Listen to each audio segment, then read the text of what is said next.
Então vamos continuar, pessoal. Até acho que fica bom assim, né? A gente faz umas 10 questões por vez, daí fica mais fácil de acessar os vídeos aí pra vocês. Eu tava na questão 13, né? Quais são os elementos e etapas do tratamento cognitivo para risco?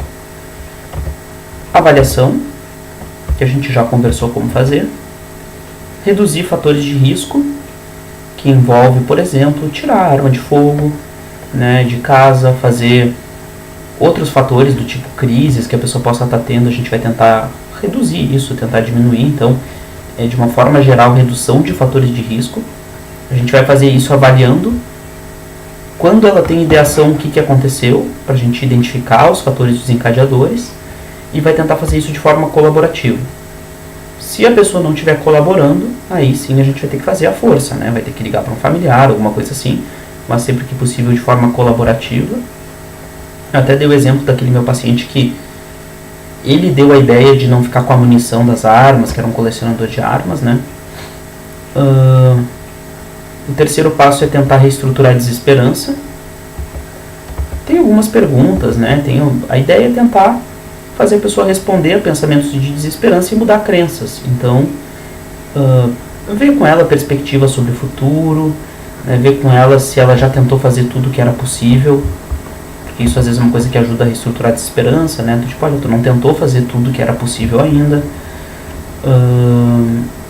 Ver com ela se no passado ela já sentiu muita dor emocional e isso aliviou, que talvez isso possa acontecer de novo, né? Que a dor que ela está sentindo agora talvez seja passageira.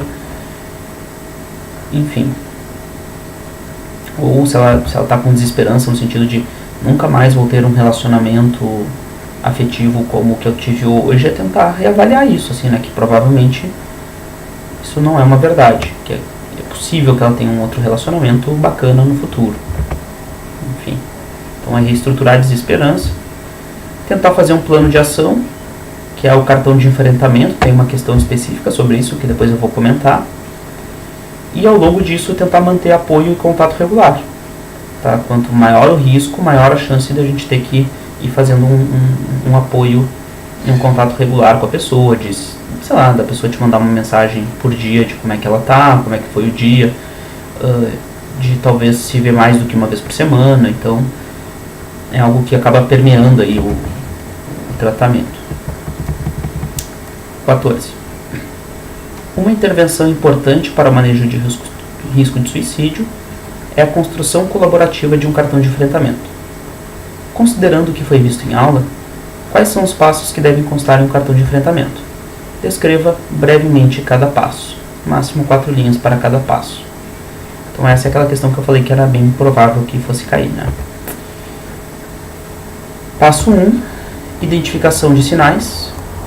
É bom a pessoa anotar quais são os fatores desencadeadores, quais são os sinais de que ela precisa usar o cartão de enfrentamento. Passo 2, reestruturar crenças de desesperança e outras crenças ativadas. Então a gente sempre vai atacar a desesperança. Como ele é um cartão, né, ele é uma folha que vai estar escrito para a pessoa pegar na hora que ela estiver em crise e ler. Então, o que vai estar escrito? Né? Vai estar escrito frases que ajudam a desativar a desesperança. Coisas do tipo, olha, sei lá, no ano passado tu já te sentiu assim e depois tu melhorou. Sei lá, eu não tentei todos os tratamentos. Aquelas frases que a gente conversou antes. Então, tudo que a gente já conversou com o paciente previamente e que junto com ele a gente avaliou que isso ajuda, a gente vai colocar nesse cartão, nesse passo, né? Que é frases que ajudam a reestruturar crenças ativadas delas. Se ela tiver crenças de fracasso, são frases que desativem o fracasso. E sempre frases que questionem desesperança. Depois a gente vai ter uma questão de memórias e de imagem futuro positivo. A gente vai listar várias memórias que sejam bacanas para a pessoa e várias imagens de um futuro, do tipo, que talvez eu gostaria de conhecer a Disney ou algo assim. E a gente vai fazer uma lista de várias dessas para que no momento a pessoa olhar no seu cartão, aí tem uma memória lá, tipo, a minha formatura. Daí a pessoa tem que fechar os olhos e imaginar como foi essa cena, para tentar gerar uma ativação de algum afeto positivo, né? Porque quando a gente lembra de coisas bacanas, várias vezes isso ativa um afeto positivo que pode ajudar ali numa crise de muito sofrimento. anotar motivos que a pessoa tem para viver e para não cometer suicídio. Então, junto com ela, a gente vai avaliar quais são os motivos de família, de hobbies, de etc. Eu costumo dividir em motivos para viver e para não se matar. Para viver é o que ela gostaria de fazer durante a sua vida, e para não se matar é as consequências que teria, de repente, para familiares e para outras pessoas se a pessoa viesse a cometer um suicídio. Estratégias de coping. Coping é enfrentamento, né? Então, esse aqui é o passo 5, né? Então, objetivamente o que a pessoa pode fazer neste momento. E aí tem que ter uma lista, de preferência lá com mais do 10 ou mais atividades que a pessoa poderia fazer nesse momento de crise. Que pode ir desde tomar banho quente até brincar com animal de estimação, até, sei lá, ir tocar música. Então a gente vai levantar com ela atividades que ajudem a distrair ela desses pensamentos. A pessoa deve fazer obrigatoriamente todos os passos até os 5 e reavaliar. Tipo, eu estou melhor ou não? Preciso seguir fazendo a intervenção do cartão? Se a pessoa avaliar que ela não está bem, é preciso que daí o passo 6, no caso, vai ter uma lista de contatos que ela pode entrar em contato, contatos sociais, do tipo amigos, famílias, etc. A pessoa não precisa falar que está em crise, mas vai ter os nomes e telefones anotados. Não basta colocar só o nome do fulano, né? É fulano e o telefone, para que a pessoa possa ligar, e às vezes pode até falar, olha, eu não estou muito bem, queria conversar, alguma coisa assim, não precisa dizer que está suicida, para não assustar o outro. Só porque essa sensação de conversar com alguém já, para muitas pessoas, já ajuda. Depois, o passo 7 é contatos de profissionais. Tá? E é importante notar que a gente vai ter contato de psicólogo, de psiquiatra, do CVV e de serviços de emergência psiquiátrica 24 horas. Tá? Tanto os nomes quanto telefones anotados, e o de serviço de emergência 24 horas pode ter o endereço anotado. Certo. Questão 15. Pessoas com tentativas prévias de suicídio têm maior ou menor risco de cometerem suicídio no futuro? Maior risco, né? Talvez o maior fator de risco que a gente conheça. 16. Comente a frase: quem quer se matar não anuncia. A frase é falsa, né? A maioria das pessoas que cometem suicídio anunciaram antes. Quer dizer, a maioria das pessoas que ameaça não comete suicídio. Mas a maioria das pessoas que comete suicídio ameaçou antes. Então, a gente não pode ignorar. Ainda mais porque é um indício forte de que a pessoa está pedindo ajuda, que ela não está bem. 17.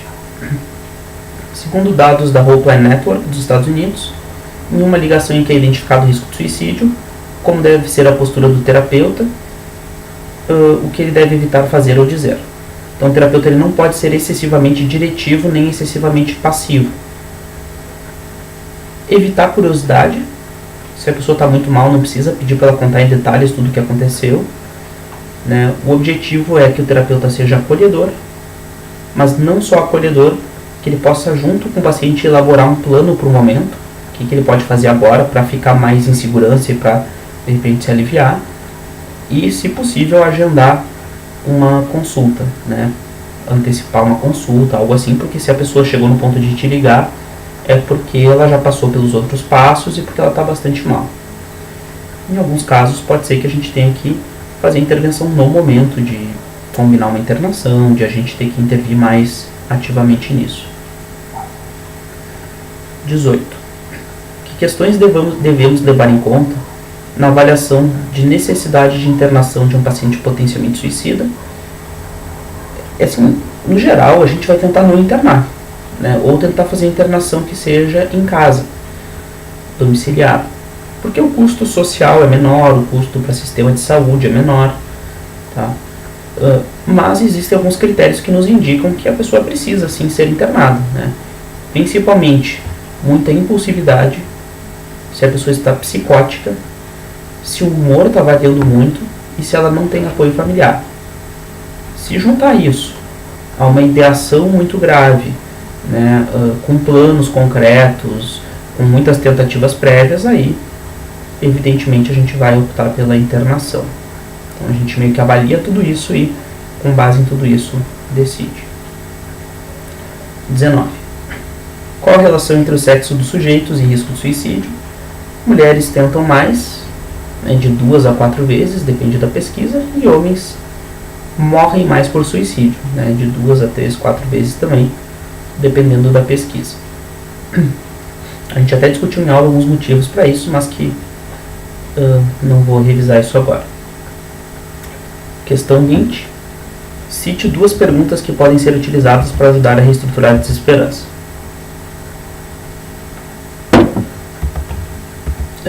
Eu falei já um pouco, mas tu já tentou fazer todos os tratamentos possíveis? Quais são as vantagens e desvantagens de pensar dessa forma? Se fosse um amigo teu nessa situação, tu diria que ele não tem esperança nenhuma? No passado, tu já sentiu alguma dor emocional e isso passou? Então, já tem algumas perguntas aí. 21. Qual o horário com maior chance que um paciente cometa suicídio? Que implicações isso tem para a clínica? Meia-noite às 4, O estudo da Pensilvânia, pelo menos, chegou na ideia de que da meia-noite 40% dos suicídios acontecem entre meia-noite e 4 da manhã. E o horário com menor chance é das 6 da manhã ao meio-dia. Implicações a gente tem que explicar isso para o paciente. A gente tem que prever no nosso plano de ação com o paciente atividades que ele possa fazer nesse horário. Conversar com ele sobre a possibilidade dele ligar para pessoas caso ele esteja mal nesse horário. E enfocar questões de sono e de insônia, para que o paciente não fique lá 3, 4 da manhã acordado. 22. O que é o efeito Werther? Que evidência vimos em aula a respeito deste efeito? Então, é um efeito aquele que quando o Goethe escreveu aquele livro, que o jovem Werther se matou de uma maneira específica, e aí houve um aumento de suicídios de pessoas que cometeram suicídio daquela forma. Então, ele é um efeito em que há um aumento de suicídios depois que tu noticia, ou depois que tu coloca na mídia, ou que isso aparece publicamente um suicídio. A gente viu evidências, eu falei de 2 papers, de que provavelmente há um efeito Werther, de que ele não é um mito, ele é uma coisa que acontece, mas que tem certas coisas que aumentam muito a chance dele acontecer. Primeiro, existe um efeito de cluster, Cluster é agrupamento, que é de identificação. Do tipo, se tu noticiar o suicídio de uma celebridade de 30 anos, o efeito Werther ele acontece mais forte em homens, vamos supor, uma celebridade masculina de 30 anos, vai aumentar a taxa de suicídios de homens de 25 a 30 anos, que aumenta o suicídio em geral, mas o principal grupo de risco é aquele que se identifica mais com a celebridade que faleceu. A gente viu que ele é muito mais comum quando é uma celebridade, quando o suicídio é tratado de uma forma meio glorificada, enfim, tá? Dê uma olhada ali nos slides, tem várias questõezinhas específicas sobre o efeito Werther. 23. Como devemos manejar os fatores de risco para suicídio com o paciente? Já comentei, reduzir eles, de preferência de forma colaborativa. 24, para terminar o tópico aqui do suicídio. 2 questões sugeridas no tratamento de pacientes suicidas é o contato regular em momentos de crise e ligar para o paciente no dia da consulta para confirmar que o paciente vai. É importante saber essas recomendações e saber justificá-las. Então, por que contato regular? Para que o paciente não se sinta isolado, para que a gente tenha um controle maior da situação. E ligar para o paciente no dia da consulta, porque pacientes suicidas ficam desesperançosos e tem uma alta taxa de pacientes que não vêm na consulta, porque eles estão muito mal, acham que a terapia não vai funcionar, porque isso faz parte da desesperança, não tem esperança que a terapia vai ajudar, e aí não vem. E que só o fato do terapeuta ligar, o terapeuta na hora pode reestruturar a desesperança, às vezes a pessoa vai se sentir meio que no compromisso de ir, já que o terapeuta está falando. Tá? Então, numa pesquisa empírica do Aaron Beck, fazer isso aumentou muito a chance dos pacientes suicidas comparecerem a todas as consultas. Então, é por isso. Vou terminar essa parte, daqui a pouco em seguida eu gravo a próxima.